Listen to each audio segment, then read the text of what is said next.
Hello, everyone, and welcome to the MakerDAO Scientific Governance and Risk Meeting, number 155, taking place on Thursday, August 19th at 1700 UTC.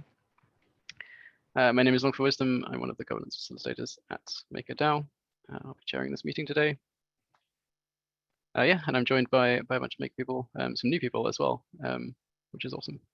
Don't always see new faces super often, so yeah, welcome to the new people. As always, we've got a bit of an agenda to get through. Lots of updates from our core units, some stuff on MIPs. But nothing too crazy in terms of segments or anything yet. So if we get through the updates early, we'll go into a general QA and stuff. For those who don't know, a couple of general rules about this meeting. Feel free to interrupt or ask questions. We'll kind of pause fairly regularly for questions after all the updates. You'll get a chance to speak or comment if you want to. I guess with that we will get started.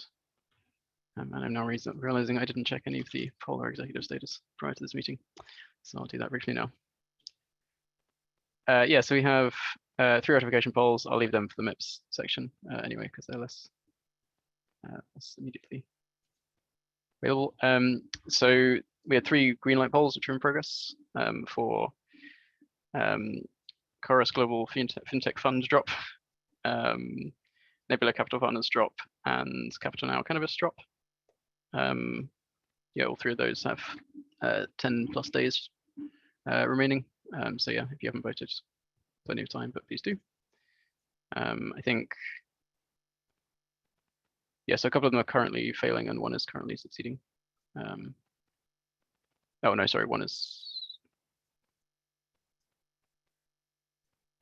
2 are currently failing, 1 is succeeding. So please vote on those if you feel strongly about real asset collateral.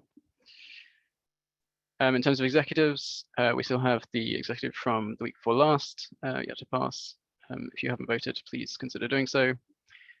Includes August core unit budgets, some housekeeping stuff, and some sort of minor parameter changes.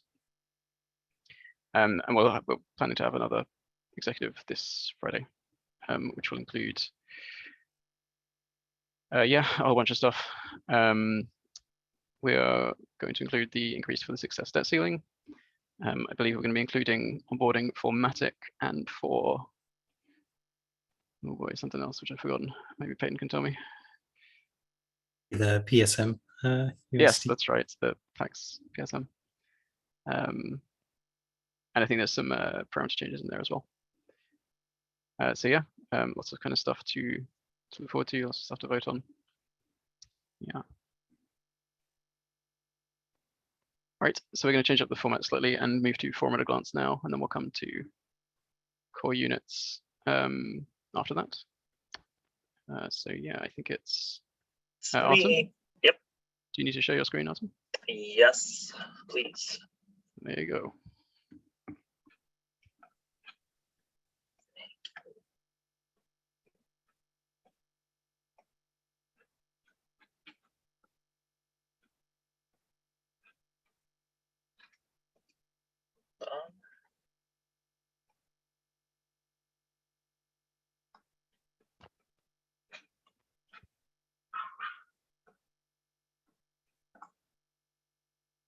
All right, can everybody see? Yep, I think so. All right, awesome. So welcome everybody to the Forum at a Glance, a recap of what's happened on the Maker forums for the week of August 13 to 19. Let's begin with the announcements. Starting with Peyton announcing governance skipping the weekly executive last week for various reasons provided in the post. The executive for August 20th, tomorrow, will contain a bundle of content from both weeks. In addition, he asks the community for feedback concerning the communication of executive cancellations provided by the Gov Alpha Core Unit. Next up, MakerMan announces his delegate platform with intentions to help grow MakerDAO into a $1 trillion entity by pushing security, reliability, and transparency of the protocol by looking at the micro and macro lens of things. Then we have Christian Peterson from Real World Finance Core Unit, who published an assessment of potential structures for Maker Protocol's adoption of real world assets. There's lots of juicy legal information inside, so check that out. Next up, Monkey Irish publishes the Collateral Engineering Services product plan for onboarding collaterals, which includes their product focus, product and collateral priorities, planning concepts, and product planning. We also have Max Glass from Real World Assets Company introduce their company goals and agreements. He also provides a short description of himself. The company concept was initially introduced by Greg DePrisco, where the link to his post can be found in the Forum at a Glance post.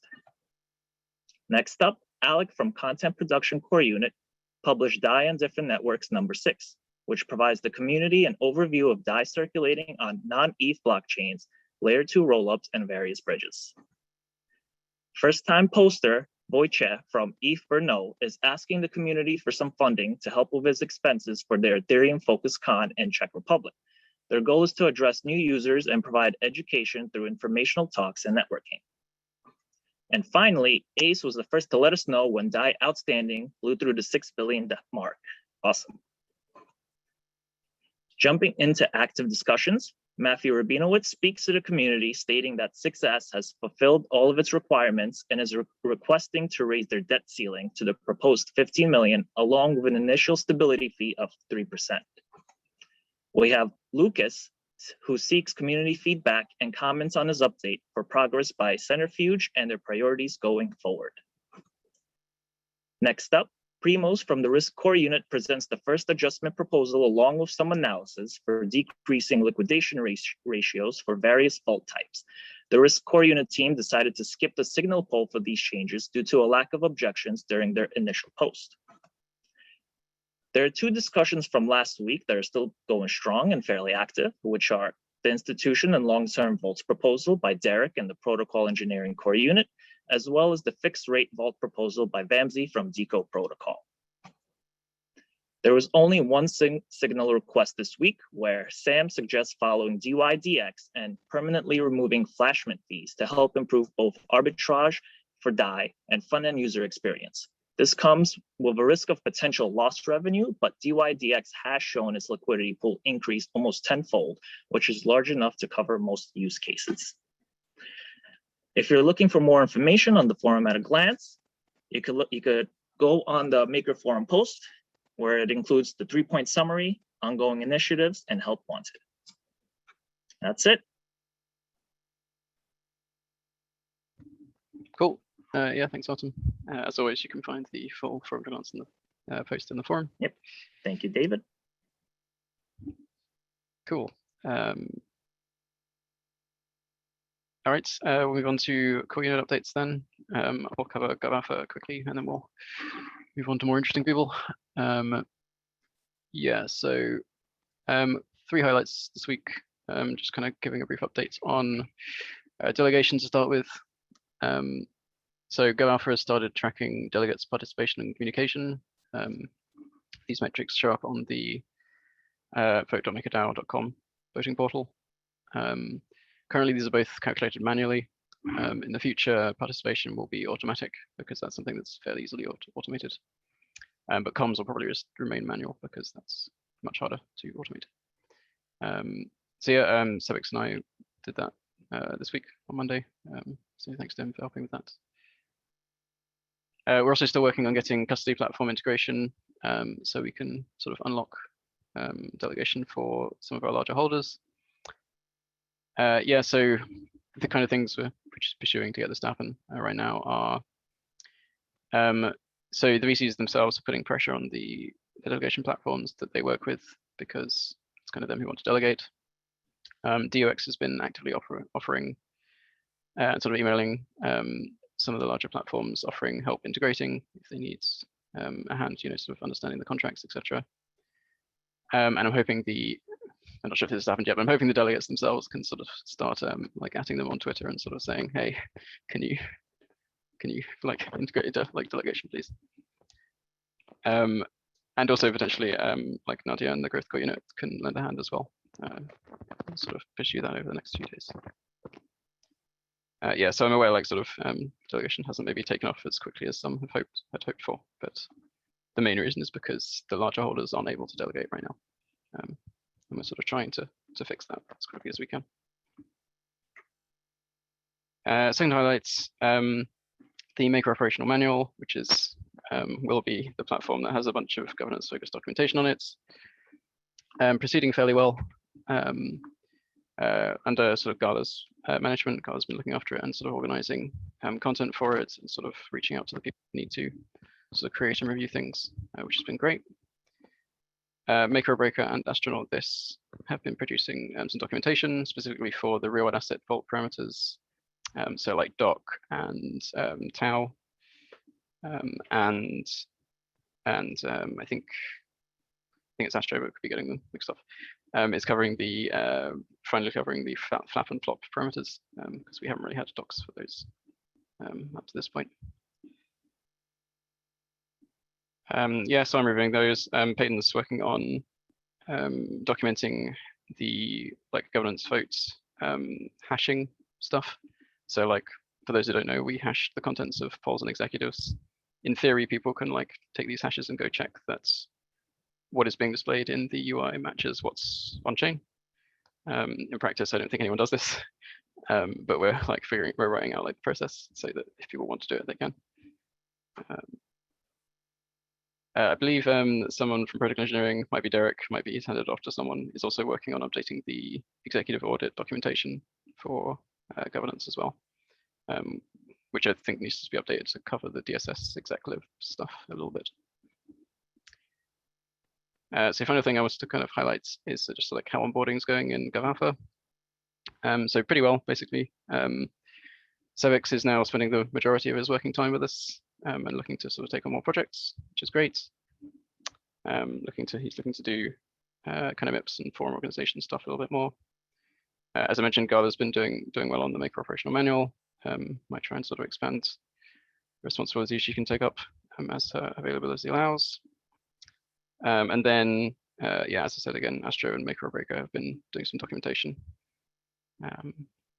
Also had a couple of leads on like additional sort of personnel. So sort of following up on those, but a bit early to say anything for sure yet. So there's a full update in the forum, which perhaps I'll just paste in the chat. But yeah, I think that's a summary of where we are so far. Any questions for me or for Peyton before we move on?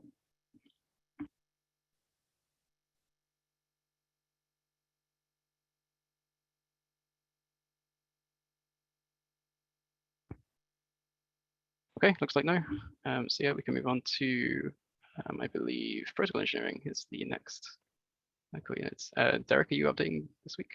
Yeah, I got it for today. So thank you guys. Apologies, I was a little bit late, but I presume you covered the executive spell focus for this week. There's quite a lot going into it. Yeah, I covered it a little bit, but feel free to reiterate. Cool. No, just the items, just to rattle them off. We have, of course, the PAX PSM, Matic collateral, reducing the ILK liquidation ratios that just went through, the 6S broker-dealer address, and yanking our own deployer address, and then the calc tab in the changelog, which is just a small update to make onboarding a little bit easier. So the team's pretty heavily focused on that this week. Other things we've been working on, to give a summary, have been we've been doing an asynchronous review on the GUni Oracle. So we've got a team meeting next Tuesday just to sort of wrap that up. We've made some small enhancements to the Omega Poker that optimizes the order in which collateral prices are updated.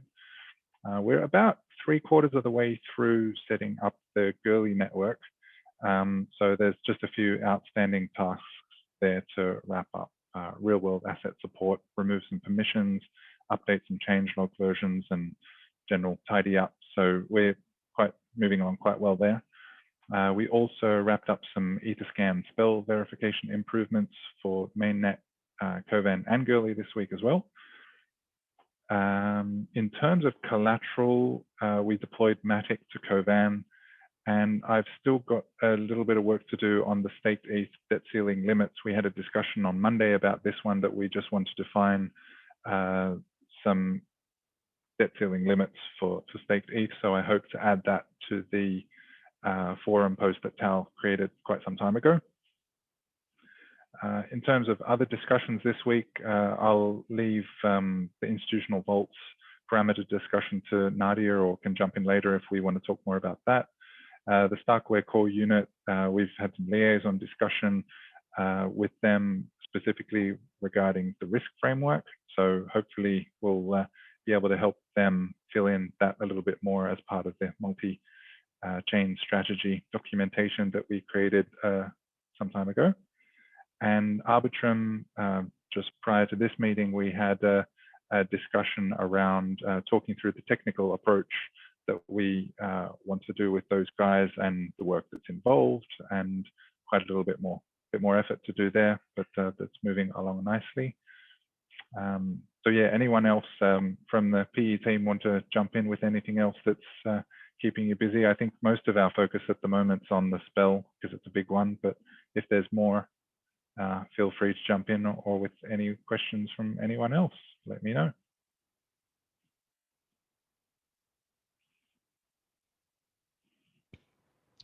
Just to clarify, one thing, you didn't mention the success debt ceiling earlier when you were rattling off the exec stuff. Just to confirm, that will be in this week's exec as well, yes? Yes, correct. I believe that's in there. Chris, I know you were working on that one. I think you've got it in there, just to confirm. Yeah, the MIP 21. Yeah. Sorry, the 6S. Yeah. Yep. So yeah, so all of that is written and just ready for review now. So that'll make it out this Friday. Awesome. Yeah. Also, it's a big milestone. I don't know if Matt's not on the call to champion it, or if anyone else is going to, but it's a different real world asset structure than like the centrifuge assets, and I think everyone should get pretty excited about it. You know, leaning on the sort of trust structures to do. Yeah.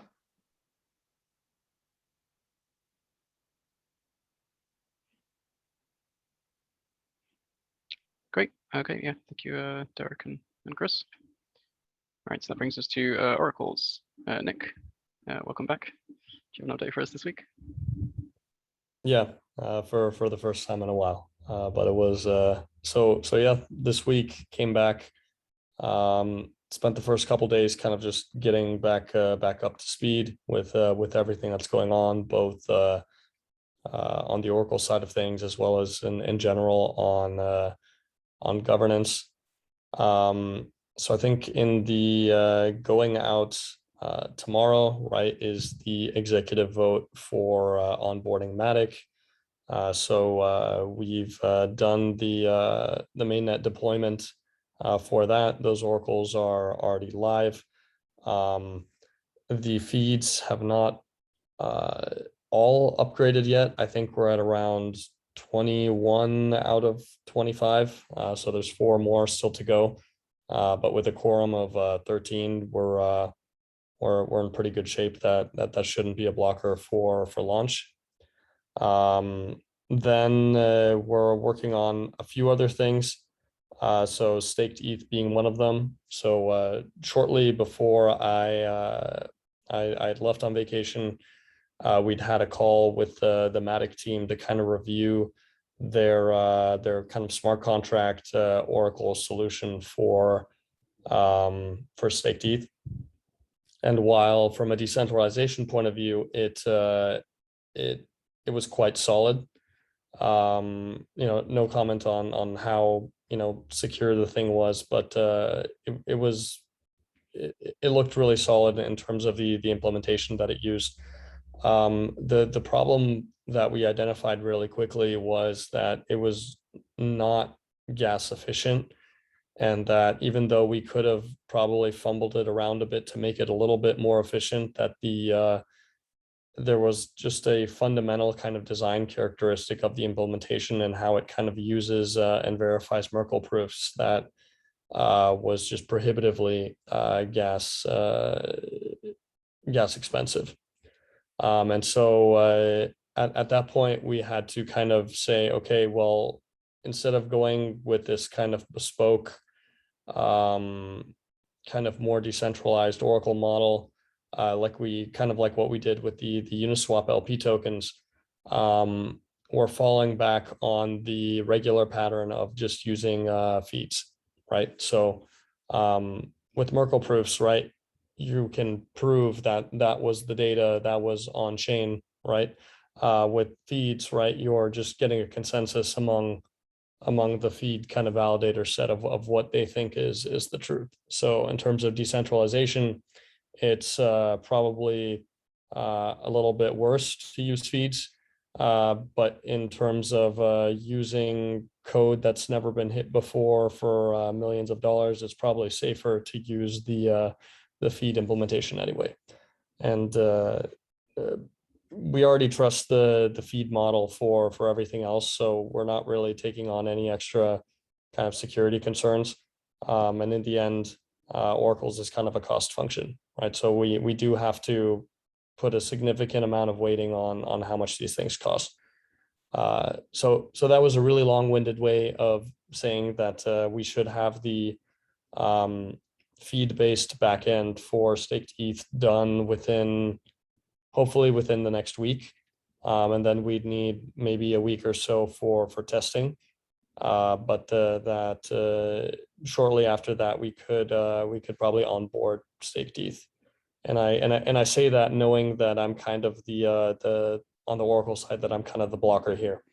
So if someone else has a blocker that ends up happening, right, don't quote me on the 2-week number, but as far as me unblocking the process, that's what we're looking at. Couple assessments going out later this week, right? We have the Uniswap v3 DAI USDC assessment, the Solar X assessment, and I believe there's one more. So we'll have those out by the end of tomorrow. So that means that they can go out for polling votes on Monday. In terms of the Oracle Core Unit, we're organizing 2 offsites. So one is going to be in the end of September. We're going to meet up in Reykjavik, and most of us actually have never met up in person because we hired a lot of people at the foundation during the pandemic. So this will be the first time that we get to see each other. And then a month after that, we're all going to meet up at ETH Lisbon, which I'm really excited about because I really want to focus on doing a lot of recruiting and BD at conferences. And especially since this one is located in Lisbon, I'm trying to hire a lot of people in Europe. This kind of seems like the perfect opportunity to do that. And I believe that's it from my end. If there's any questions, happy to answer anything. Hey, Nick, I was wondering, I was reading about the cross-chain oracles that are coming into the market. I think there's one called Switchboard. There's another one called PIF Network. Not sure if I'm pronouncing it right. And I was wondering if that's something you guys are looking to do in the near future.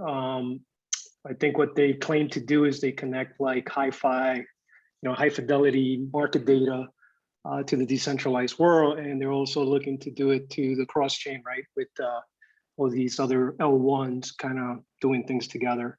So I was wondering if that's something you guys are thinking about doing in the near future. Sure.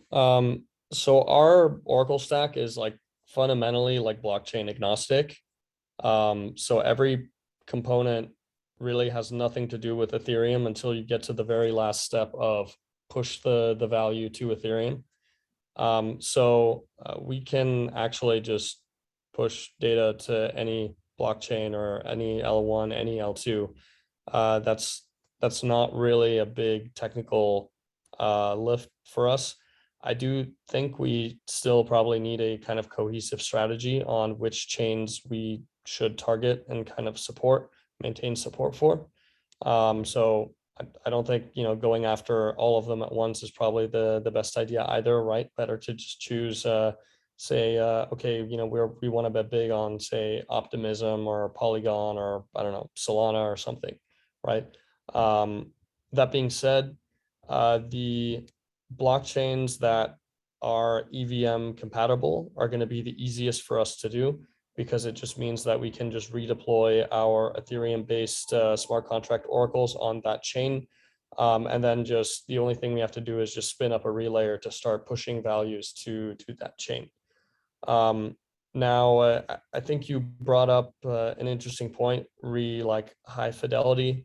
So on chains, right, that are more scalable than Ethereum, right, we can have much tighter kind of latency pricing, or kind of pricing latency on those chains, right? So on something like Solana, right, where transactions are super cheap, you know, we could, you know, update every 10 bips or something like that, right? Versus on something like Ethereum, right, that's cost prohibitive, right? So we only update every 0.5% spread. So if there's any chains that you think are particularly promising, you can reach out. I would love to kind of hear what you have to say and why you think that particular chain is something we should focus on. But at the moment, we're still trying to figure out kind of where the industry is heading in terms of where people are migrating to, or where people are kind of expanding to.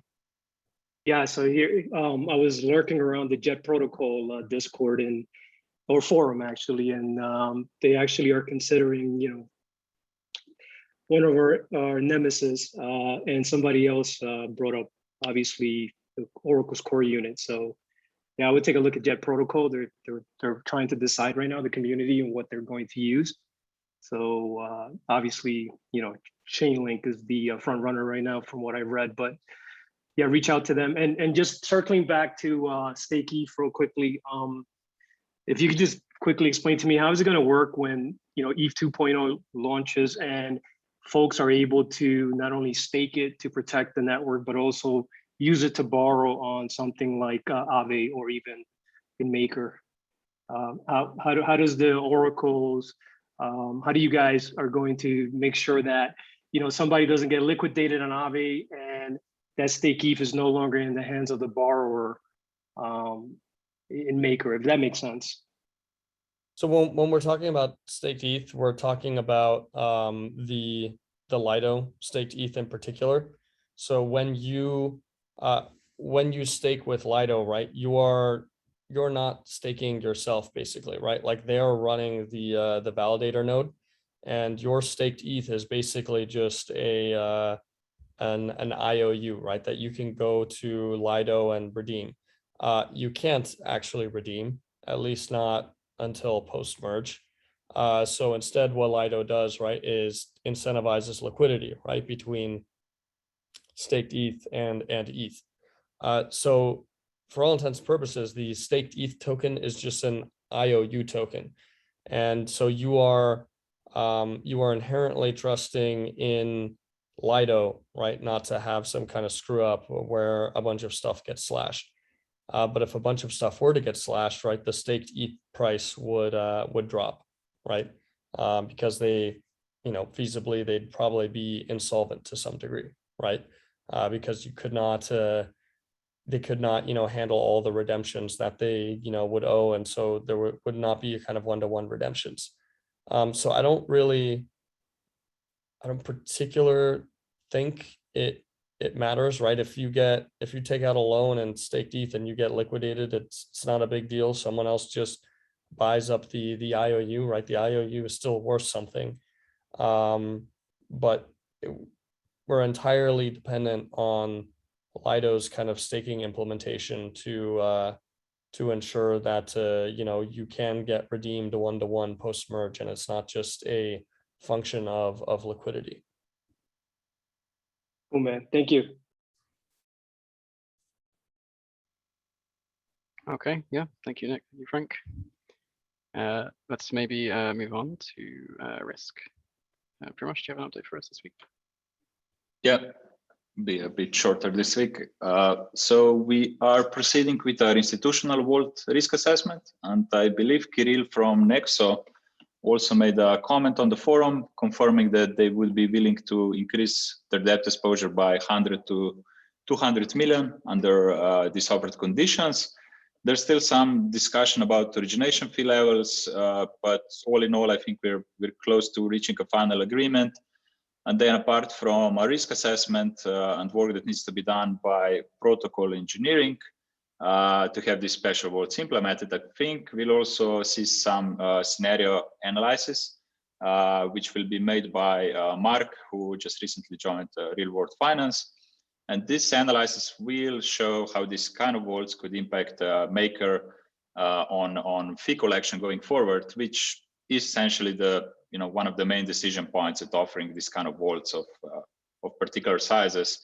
And of course, essentially community, it will be up to community and Maker holders to decide about this. Then Polygon team also reached out asking for 100 million loan size that would be collateralized by their treasury Matic tokens. And because such loan of such size would probably need to have a higher collateralization requirement or higher liquidation ratio than the new vault just being onboarded right now, we thought it might be better for them and for Maker to actually set up an institutional type of vault. So this is the type of vault which has origination fees and has the special requirements regarding liquidation ratio and maintenance of collateralization ratio. So we actually just had a discussion with them about this type of vault and agreed to present with some broad terms and conditions for this vault type. And we'll see whether this interests them. So we know whether onboarding of this kind of institutional type of vault for Polygon becomes priority on our side and I believe on protocol engineering side. So we have follow-up calls on this. Next, Monet Supply should soon make 2 posts. One is regarding dust limits. He'll basically make a signal poll to confirm whether the current dust limits are still supported by the community, because he'll also try to explain what's the midterm outlook there. And then I believe there's also another post coming up on actual parameter changes needed for offboarding KNC a vault type. As I said, there's no economic benefit of having this vault type available, and we thought that this should also serve as some kind of showcase of what are the actual steps and parameter changes needed to offboard collateral. Other than that, most of the other part of the team is working on risk dashboards. As discussed in last weeks, we have a lot of plans of automating metrics from vault user behavior and their farming activities and so on, and vault protection. So a lot of interesting stuff happening there. And I think that's it from our side for this week.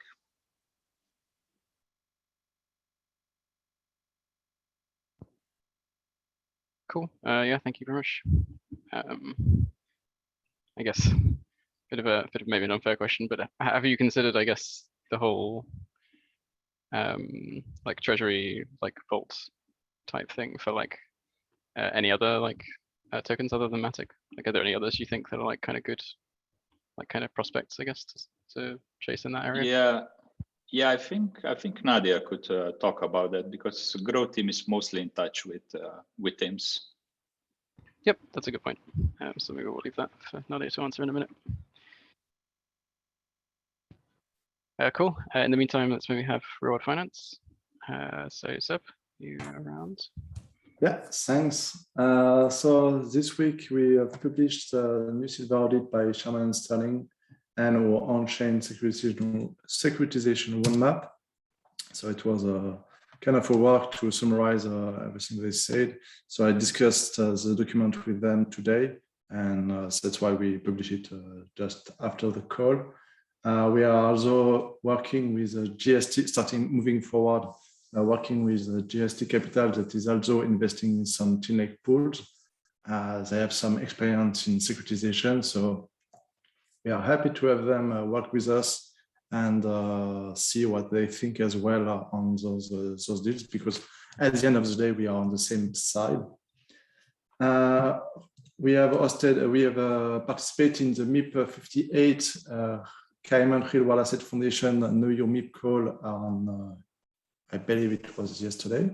So it was a cool call to ask all your questions about how works Cayman Foundation to all the real world assets. You can find the YouTube recording online. The SolarX risk assessment, we are still working on it with Christian. We try to get it as soon as possible, but it might be delayed to the end of Sunday. So we saw that it would be better to, if we don't achieve to get it on Friday, to give 1 week to the community to review all the documentation and all that before submitting the governance pool. So we will not want to rush too much, even if the borrower side are not super pleased with that, but I think it's better to not rush things. And lastly, Mark is working on an institutional vault analysis. We have discussed it just before this call, and we will first review it with Nadia and Primoz, I hope tomorrow, before sharing it with the community. And that's about it. If you have some questions, please feel free. I have some questions, if that's all right. Yeah, go on. Yeah, so I was reading through the legal review that was just posted about Centrifuge. I noticed there were quite a few things on there, some of which were pretty important. I also saw that there were some that you recommended we not move forward until they're fixed, but I also saw that the estimated timeline for those is end of 2021. Can you maybe provide a little more background on what the process looks like to get these fixed? I don't know where you read that we don't want to move forward on some item. I don't have this impression. But regarding the timeline is quite easy. Since I started so it work. literally says we should fix these before moving forward. Oh yeah, before moving forward, yes, but not on to fix the other items. All right, so but you're I'm sorry, I didn't mean to interrupt. You're saying getting these fixed. What's the timeline look like for, and are some of them going to likely to be done? So for the short-term ones, it's as fast as possible, and some are already being kind of fixed. And if I put end of 2021, is mainly because I know that all the time there are delays, so I don't want to overstate the speed at which we can go, and that's about it. So what do we do with the Centrifuge stuff that's in front of us now? Well, you do whatever you want. I don't have any recommendation on that. I mean, I'm quite happy with I will not say that it's sophisticated to an institutional level, but it represents what we've discussed with the community in the past. And there are improvements that are made every month. So, I mean, if it was me, I would invest more in those TILEC pools, and I only invest $100 for each pool because you asked me to not invest more. So, yeah, that's fine. But like, a lot of these are really serious issues that we have talked about for months, and we're just now getting a legal review. So now that we have it, that's a great first step. It should have been the first step, but now that we have it, how do we constructively move forward to limit our risk to these? So so on the timeline of the legal review, I'm not a legal core unit, and we don't have one. So it was not my decision to onboard the Centrifuge asset without a legal review, like it was not my decision to onboard all assets we have without a legal review. And to my understanding, currently there is exactly zero collateral with a legal review because there is no legal core unit. And moving forward, you can decide. Well, I would say whatever you want. All right. Well, I don't get the let's sense of your just question. Let's just table that for the moment. So moving forward to address these, it looks like we need to sit down, have our makers representation sit down and come up with some alternative language for these, right? So why didn't is Centrifuge going to pay for these legal bills too? Because it looks to me like we're paying the legal bills for a structure that they should have had ready to go at the beginning of the year. We are not paying for their lawyers. We are paying for all lawyers, and it is my understanding that for all legal deals, there is a lawyer on each side. So you can tell we them didn't have a that lawyer on our side until recently. Yeah, correct. And that's why I put in my budget that I wanted to hire a lawyer, and there is an item in my budget for that. So that what, and I think it was quite obvious, it was to make legal audit of stuff. So we're sitting at a point where we have already authorized $44 million of exposure to something we didn't have a legal review until now. It has lots of problems in it, and we're going to pay more legal fees in order to fix what they should have done correctly the first time. Is that correct? It is not my understanding, but that's your interpretation. Yeah, sure.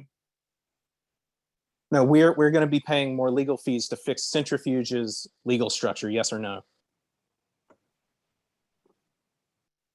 We are paying more legal. Centrifuge is engaging lawyers to work together with you to make improvements to the structure. Paper, if you want to put it that way, you can, but no, like this is as Seb said, we are both working on that together. And Maker has certain requirements and Centrifuge has certain requirements. Our asset originators have certain requirements. We're all making sure that we find the best solution moving forward. And that's what this on-chain securitization roadmap is about. I think Paper's question is specifically about who actually pays the bill for the lawyers. Yeah, and the lawyer representing MakerDAO here is paid by Maker, and the lawyer that is drafting these agreements and is working with the Maker lawyers who have brought up these questions is paid by Centrifuge. Got it. Okay, so we have a platform where we are paid less than anybody else that's on it, has a terrible legal structure, and now we are going to pay to rebuild their legal structure. Guys, we should talk one at a time, please. Guys. Yeah. So Paper, just like, let's keep this out of this discussion for now, because like it's absolutely irrelevant. There is also an ongoing effort to build specifically a legal structure by Maker that is only usable by Maker for SolarX, right? Maker has there's very much precedent for building actually the legal frameworks that you need and to have that be done by Maker on Maker's dime. This is not except that we're doing it for your platform here. No, you're doing it to ensure that MakerDAO, which is the only DAO that we interact with so far, has the same legal protections or equally strong legal protections as individual investors. And I would say that we invested a lot to onboard the Sushi LPs, and we didn't at the end. We are developing and investing a lot to invest in Aave, and we are paying for everything. So it's just kind of the same. Except that Aave and Sushi don't come to us to build something that will be legally viable for you know what, let's move forward. So in fixing these problems, of which there are many, and many are very familiar, we've been talking about them for months, but we're moving forward. I would really feel much more comfortable if there is a third party in the room who can at least observe any discussions between Real World Finance and Centrifuge on how to fix this. Not me, but let's please find someone else who can independently report to the DAO how these negotiations go forward, because I don't feel that we were dealt fairly with the first time, and I want to make sure that we are this time. And I don't have any new information from here, so just you can have the last word. Yeah, okay, but if none of the MKR holders have indicated this to me, Paper, and so far none of the executive votes or signal requests really struggled here. So we can change that. Say that this is your. All right, let's move on. I think we've got to the point of I think a few discussion on this point. Yeah, so when we continue that in the forum, if you again, Paper, wish to kind of try and figure out a third party that would be willing to do this, right? So yeah, for the time being, let's table that and move on. Any other questions or comments on the broad finance side before we move to growth? Like we mentioned success a couple of times. Like I think Greg is here. Greg, do you have any comments on success, or happy to move on? Happy to move on. We're really excited to get it into an exec. Great, thank you. All right, bring us to growth then. Nadia, do you have any updates for us? Yeah, hey everyone. So here's the link for the updates of this week. So I wanted to share with you one of our ideas for the rest of the year, and is to replicate one of the things that we did in Argentina, that it was to find one strategic partner and try to create with this partner a product that could like fix something in the country. That partner was Wenbit, and well, after 2 years working with them, like they created like this awesome product around DAI, offering to Argentinians, and now they are expanding their business to other Latin American countries. A solution where they could save their money in DAI, get yield over the balance in DAI. Actually, like fun fact, Argentinians are using Buenbit as a bank. So as soon as they receive their salary, they are converting their salary into DAI. So Buenbit started to do business with other companies in Argentina to offer like a service where employees will receive like their salary automatically in DAI. And whenever they need to pay for something, they have now a card to start like paying in pesos. So that was amazing, and it was impossible for Maker, even when we were at the foundation, to create a product that could solve specific needs for a country. So we are trying to find these strategic partners in different countries to create a product that fits the market they want to target. And this is something we are starting to do with IM Token, which is a wallet in China. Actually, a couple of years ago, I think, when the gas fees were not a problem, we launched a campaign with them, and we had like a lot of in that time CDPs open through IM Token. So with them, we want to understand what we can do with the Chinese market and increase DAI awareness through them, but not just like start talking about DAI the same way as we talk about DAI in Latin America, but trying to understand how DAI could fit into the Chinese market. So we prepared a plan to execute with them in the next months for the rest of the year. The other one that I wanted to talk with all of you is Bitpay.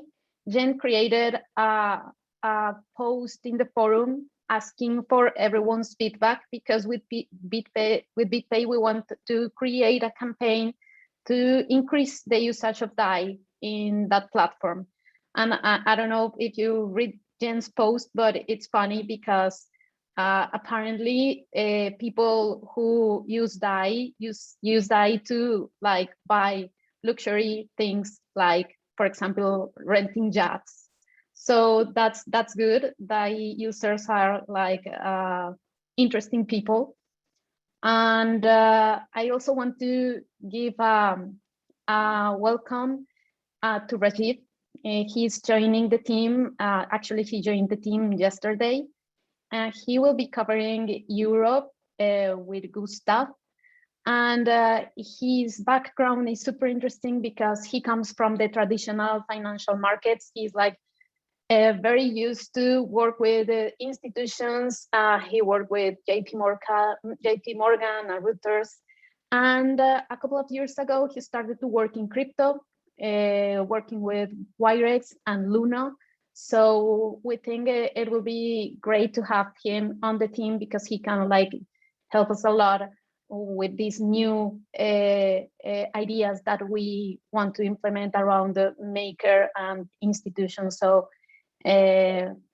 his user in the forum is Ajibi. You can like say hello to him in the forum, and maybe Bourbon, if you want to like contact him and give him some love with the welcome kit pack, it will be great.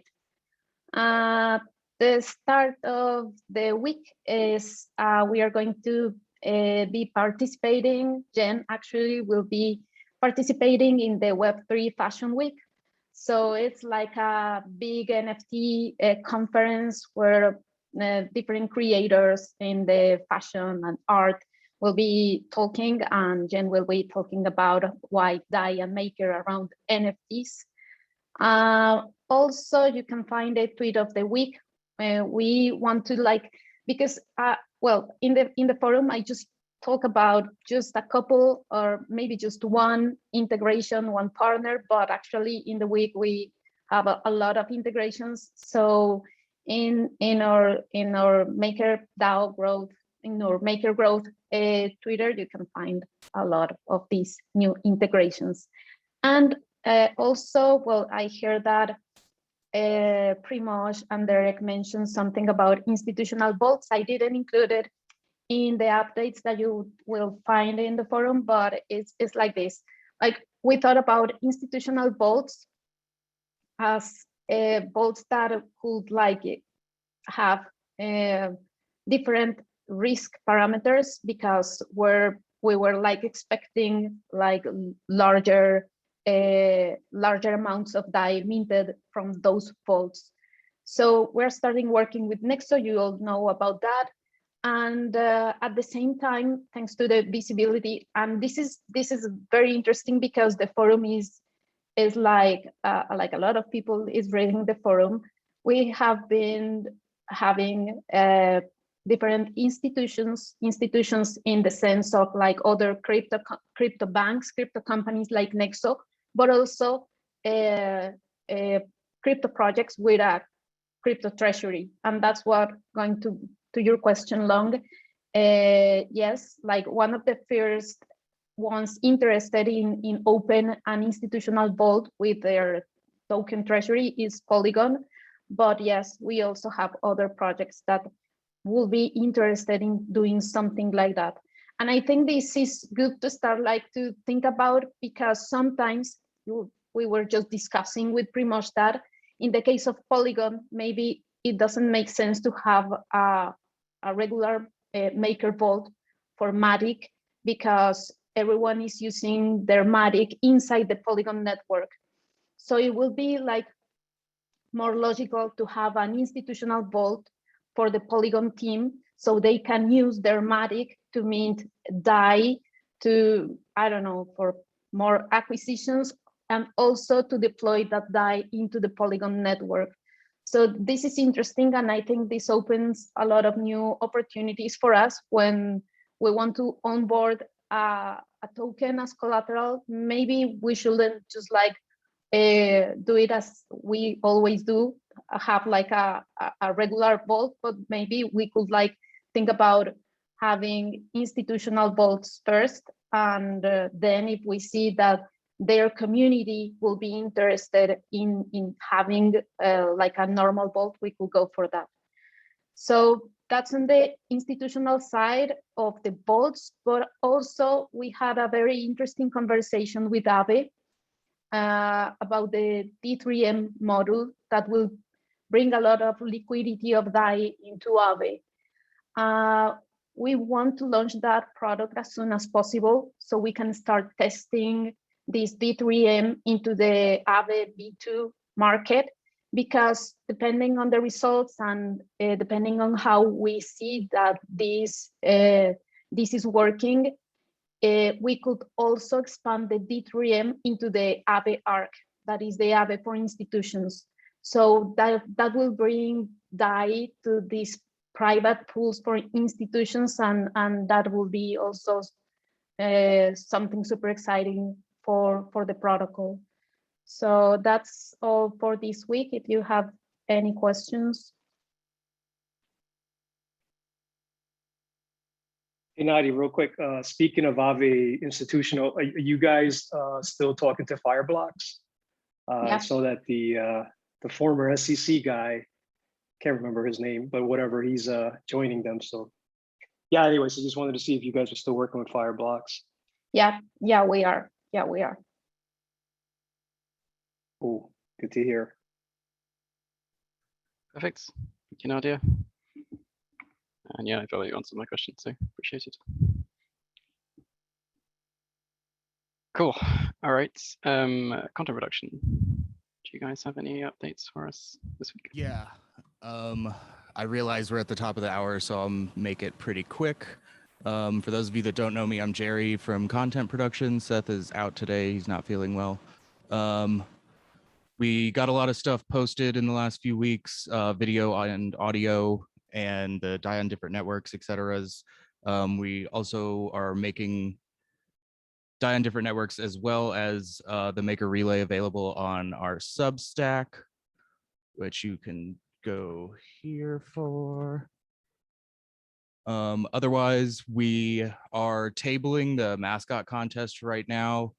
The bad news was we only got one entry, but the good news was it was pretty good. We've had some team discussions about why we think we didn't get as much response from that as we had hoped.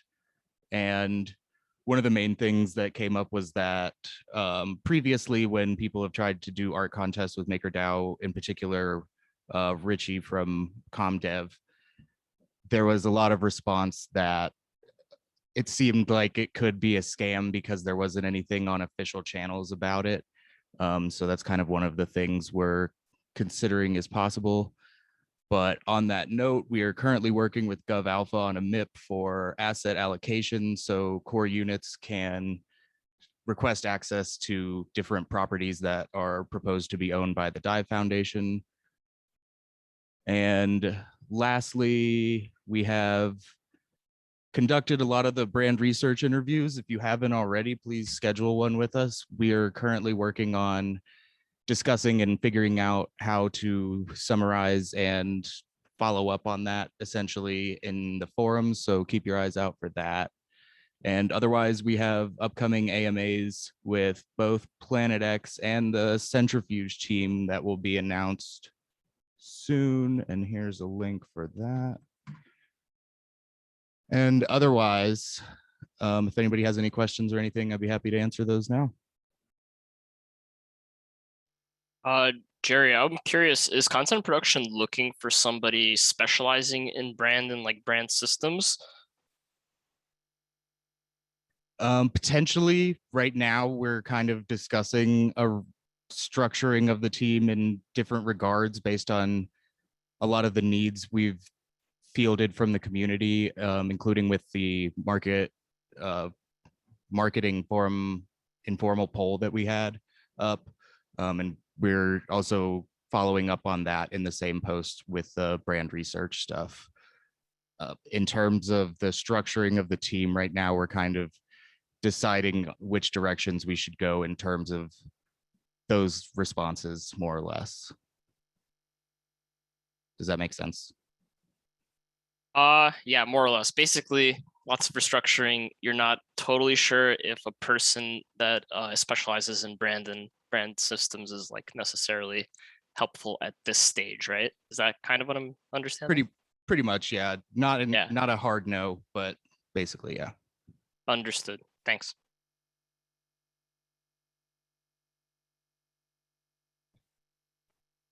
All right, thanks, thanks, Jerry. That brings us to you, David, for governance communications.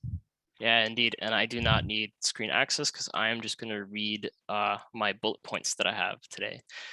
So yeah, hey everybody. I am David Utrobin, the facilitator of GovComs, and I posted our first bi-weekly update in the chat, so you could feel free to follow along and actually get like slightly more descriptive information about the points I'm about to share. All right, cool. So some quick updates. Setup is moving slow. We still haven't gotten our first disbursement of DAI due to the delayed executive, but that is okay. So yeah, that's one point. Next point, we have 3 new contributors being trained for the call summary team. So welcome Andrea Suarez, Rodi, and Zainab. So yeah, it's cool to see the summary team expanding slowly. We also are continuing our hunt for an engagement lead. So if you know any rock stars that would be interested in such a role, it involves a lot of like stakeholder relations, engagement, and also like mapping MakerDAO and its stakeholders. So it's a pretty interesting role. And so yeah, we're hunting. Let me take a breath. So we actually are hunting on two fronts. So we have the talent CU that's being incubated under SES helping us. And then likewise in parallel, I'm doing my own independent search for this person. And generally speaking, applicants are pretty few. It's been pretty challenging to find decent fits for this role, but there are some, so we're gonna continue the hunt. Maker Relay got a facelift. So we have a new banner, thanks to Kat. We have a new informational structure, thanks to the content production team pioneering it. And then also we have a refreshed feedback survey. So yeah, lots of progress on Maker Relay in the last couple of weeks. Yeah. We also took ownership of Forum at a glance and have been making weekly improvements. As you know, you guys see Artem presenting it in the beginning of this call. So yeah, it's ours now. We're going to try to make it as best as we can. Feel free to give us feedback about what we could do to do that. Also, we created a basic GovComms core unit overview presentation in our public drive. So our previous one was in Figma and it was a little outdated. So, you know, in order to just increase the transparency of what our team does and all of that, I put together just a bunch of slides. Actually took the example from SES because they recommend doing this. And so, yeah, we did that. Also, yeah, lots of updates from us. So we also started a team updates audit with the goal of making some actionable recommendations to bring us all closer to similar standards. This is mostly because I was trying to understand what to put in these updates from our team. So I'm just studying everybody's updates and trying to make some documentation around it to see really like what's the word I'm looking for? Like not an at a glance view, but like a higher view of everything. So we could see really what teams are doing, what they're not, what's working, what's not, what information is coming across, what's not. Yeah. Also, in the last couple of weeks, at some point, I met with Mario, our Reddit mod, to discuss his ongoing availability and our moderator needs, as well as the general state of Reddit. So actually, he had a ton of insight about that side of our community, and really, it's mostly like new people and people really just starting to get into Maker. And so we're going to publish some polished notes from my sync with Mario in our public drive later today or tomorrow, and that might be useful for like content production, for onboarding funnels, for strategy around what we post where. So yeah, just starting to collect some data and some interesting insights there. We also met with Dumitru from the former Foundation Tech Ops team to discuss info security best practices for Google Drive. As some of you know, our mandate includes the lofty goal of mapping MakerDAO and its stakeholder segments. And so we intend to collect identity and contact information for MakerDAO and its stakeholders. And so, yeah, information security is definitely top of mind, and we're being proactive about how we're going to be managing this project. And yeah, that's it for that. And then lastly, so that's the entire update. And our office hours are Fridays, 1800 to 1830 UTC. And so feel free to join us if you want to get to know us a little bit more, ask us what we're doing, or inquire about any of the things that I mentioned just now. And so with that, opening up to questions from you all. Were you already wearing that shirt? Or did you put it on? No, I was already wearing the shirt, and I didn't even realize it also has pinup girls just like Frank's. So Frank, you got good taste. Yeah, good question. Good question. Cool. If there's nothing else, we'll move on. Yeah, SES, I believe we're on. Juan, do you have an update for us this week? Yes, thank you, Long. Hi, everyone. Juan from Sustainable Ecosystem Scaling. Quick update from us. So on the X-ray research that we're doing last week, we had Jordan Lenka presenting the preliminary findings. It's already on our public folder, so please go there and join us. And the incubation side, we have a lot of updates. Well, first of all, DAX is going live. So that's for the design and UX core unit that presented their MIP set. And it's already in RFC in the forum. Please go give feedback if you have any. And they're already building the governance portal. So a lot of interesting updates. And thanks everyone that's giving feedback over there. The next one is Immunify, that's joining the SCS incubator. We've been on talks for a while, but it's a bounty program firm, one of the leaders in the market that's coming to MakerDAO, and that it's going to be help set up a good bounty program so that we can keep the protocol safe. So very, very important in the side of security. And the other thing I want to say on the incubation program is that tomorrow we'll have Nikolai presenting what the program is, what we're doing, and whatnot. So very, very happy about that. Please come join us at 2:30 UTC in our SVS public update call.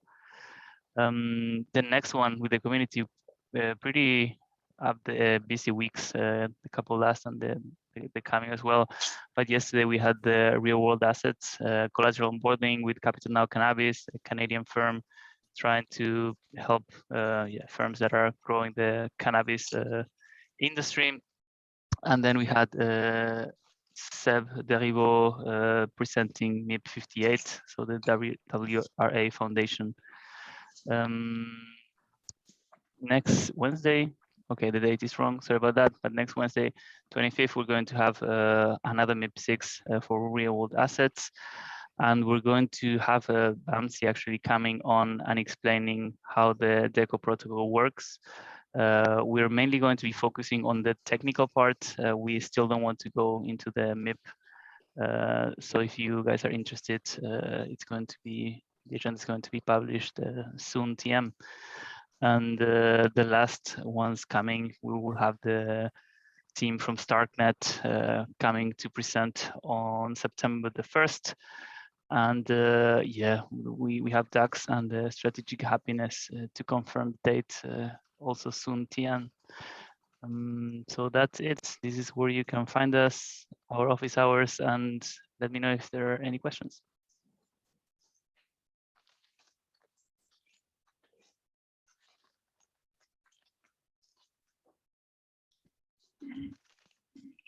Thank you, Juan. Doesn't sound like there's too many questions right now, so we'll move on. We're a little short on time, so yeah, not gonna be a lot of time for discussion, but we still need to get through our MIPS update first, which I think should be quick because it's mainly just middle of the cycle right now. Pablo, are you doing the MIPS update? Yep. Yep. Cool. Let me give you yes, that's the case. There isn't much to report. I kind of put together a quick presentation. It's a pretty bad presentation, actually. I didn't have much time to work on it. For those who don't know, my PC died yesterday, and I had to go buy a new one, which was a bit more difficult than I had expected because of reasons. Okay, so yes, as Long was saying, we are currently on week 3, the last week before ratification polls close. So we're going to do a quick peek at what the numbers are looking right now for the 3 proposals that were formally submitted for August. So we had the DAI Foundation Core Unit, that declaration of intent for the onboarding of a new collateral type, and the MKR budget for the Growth Core Unit. As you can see, the yes votes are winning by a very wide margin. There's still 4 days until the polls close, but things are looking pretty good for these proposals. We have a good number of proposals in RFC right now on the forum. And we have 3 MIPs, 4 core unit proposal sets, and partly 5, like 4 and 1/3 because of Shupis. And we have 3 budget related proposals. If you haven't left your feedback on these ones yet, please go do. And yes, we are currently at the third week, so there ain't much to report. But please go to the MIPS portal if you haven't already. Use it, run some queries, check the options on the menus, and leave your feedback. All you have to do is click on this pixelated button. It's very easy. Yes, please help me with that. There's quite a bit of work going into this, and I would like to have your feedback. And that's pretty much all from me right now. Thank you. Yeah, thank you very much, Pablo. All right, so that brings us to the end of our scheduled updates for the week. So we've got 15 minutes left, so not a huge amount of time to discuss anything. So I guess unless anybody has any like burning questions, burning discussion topics that they think they need to cover now, we could maybe consider wrapping up early. But yeah, I leave this to the floor.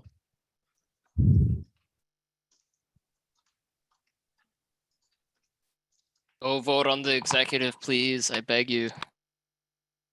Whoever you are out there. Yep. Last was it last executive? It was Nick. Well, last month it was Nick. Now it's David. So yeah, if you haven't looked at the executive yet and intend to, please do so sooner rather than later.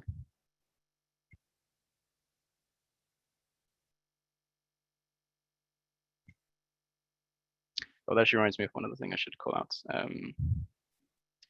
Probably planning to have a Meet Your Delegate meeting next week, I believe, for MakerMan. I won't be present, but Peyton will be running it in my stead. And yeah, so I believe it'll be 1 hour later than the time we used for the previous weeks. But yeah, we'll have like an agenda post up on the forum shortly for that.